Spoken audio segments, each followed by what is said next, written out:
This video is brought to you by John Robson Guitar Tuition.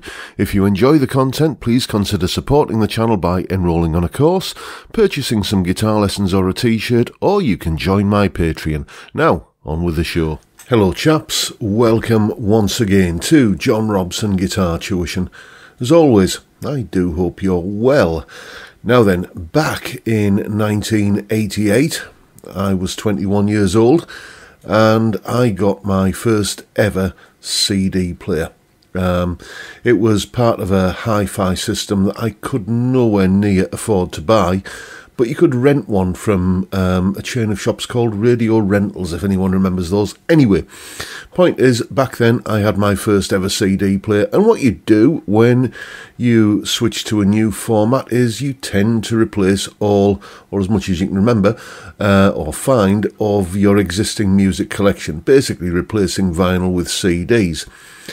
But then you start buying music, new music in that new format. And the first album I bought in this newfangled compact disc format was this one, Don't Be Afraid of the Dark by Robert Cray. It was a fresh album out that year. I'd had a copy of his earlier album, Strong Persuader, and I'd seen him on a couple of TV shows like Old Grey Whistle Test and The Tube and stuff like that. But this was, the first CD that I bought as this new format. And then, like I said, when you go from one format of music to another, things often slip through the cracks. So when I went from CDs to MP3s and then from MP3s to good old streaming Spotify and so on, there's always some albums that you forget about, and this was one of them. And until the other day, it popped up in my Spotify suggestions, and dear me, am I glad that I found it again. And to celebrate that, I've had a go at the guitar solo from the title track. It goes like this.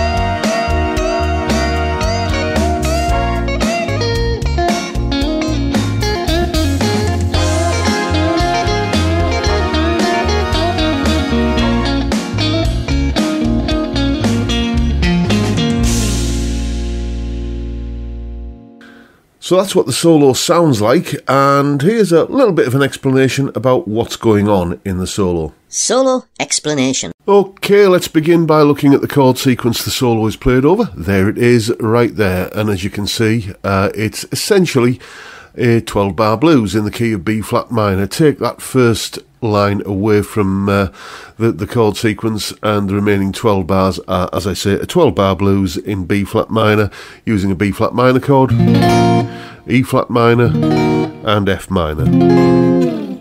And we just tag 4 bars of A-flat major onto the beginning of it, just as a sort of a way of getting into the solo, really, just an extra 4 bars. And it's over that chord that we'll begin by looking at what he's playing there. Essentially, he's treating that A-flat major chord as a separate blues tonality in its own right by playing blues licks in the key of A-flat over that. So, essentially, a mixture of A-flat major and A-flat minor pentatonics.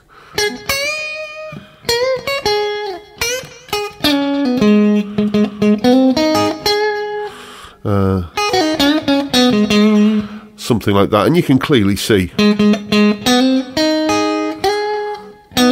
that minor third to major third hammer on there, and then an A-flat minor pentatonic run just coming out of the familiar box 1 pentatonic shape like that.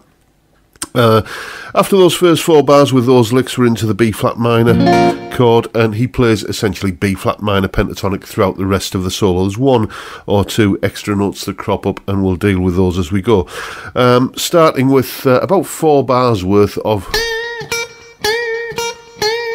this A-flat to B-flat unison bend here, and getting a few of those kind of kind of rake picks in. So you're actually playing a double stop here at the 6th fret on the 1st and 2nd strings, and just kind of putting that kind of muted rake across the strings ahead of it. So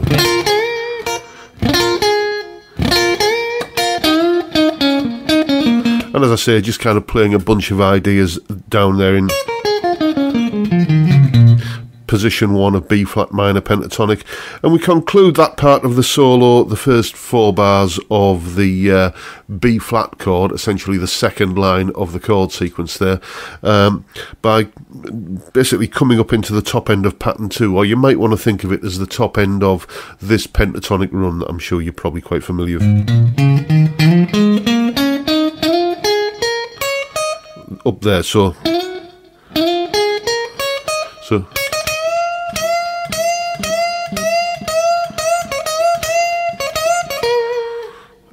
and then we come into a little bit out of where I think he's probably using hybrid picking for this next part of it, where he's going like that, so picking the 6th fret on the 1st and then 2nd strings, and then the 9th fret. Again, just sort of the top end of that minor pentatonic pattern, and it just sounds like it's hybrid pick there, and you're certainly going to need to use hybrid picking for the next part, which is where he brings in a couple of 6ths, like that.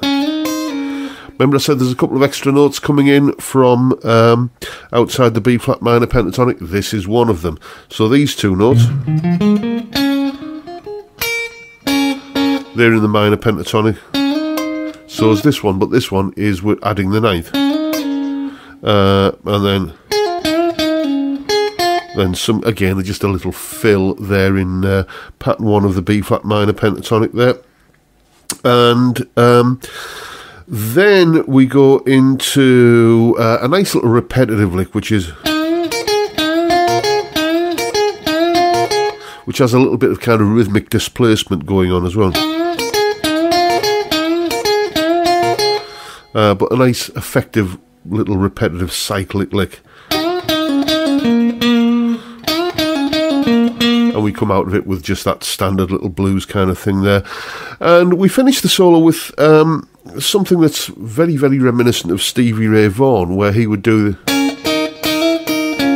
that. Well, there's a lick very similar to that here, where we start with, basically we're using this B flat note at the 6th fret on the 1st string, and we're barring across those strings like that, so we can do that double stop there, and he's hammering on from the 8th fret to the 9th to get that blue note.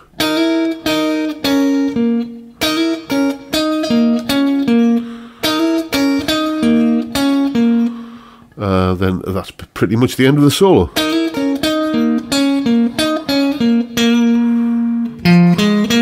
Like that. So we conclude in the just in that pattern 1 of B flat minor pentatonic. So there's that other extra note that's cropping up there.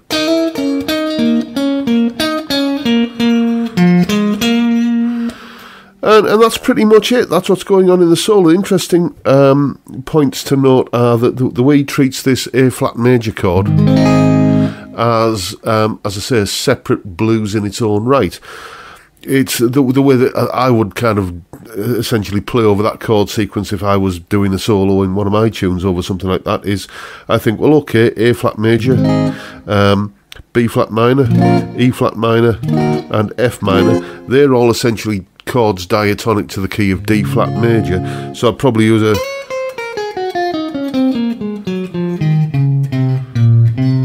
D flat major scale there, maybe kind of orientating it more towards the B flat minor, making it sort of Aeolian. But no, he kind of treats that chord, that A flat major chord, as a static chord in its own right and plays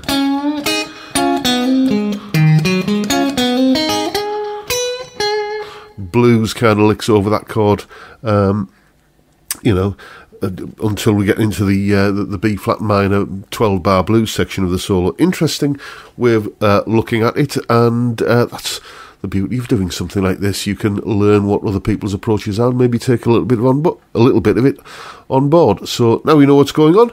Go away and have some fun with it. And as always, you'll find a full tab for that piece of music in both Guitar Pro and PDF formats, along with a clip of me playing it, that explanation you've just seen there, and a backing track to play along with yourself. All of that is up on my Patreon page. There's the address, and the link is in the description. $3 or £2.50 a month gets you access to all of these additional resources that go along with these YouTube videos. A massive thank you to everyone who supports me in that, or any of the other ways, all of which are also linked down in the description.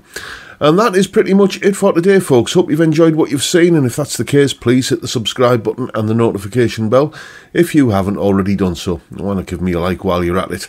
Don't forget, as always, the live stream every Friday, 5 PM UK time, where we have a beer and talk music and guitars, and many other subjects tend to crop up as well. Fantastic way to kick off the weekend. I'd love to see you there if you can make it. But for now, I'll bid you all a good day and say thank you so much for watching. Thank you for your time. Look after yourselves, folks. Stay well, stay safe, and above all, stay sane. Bye for now.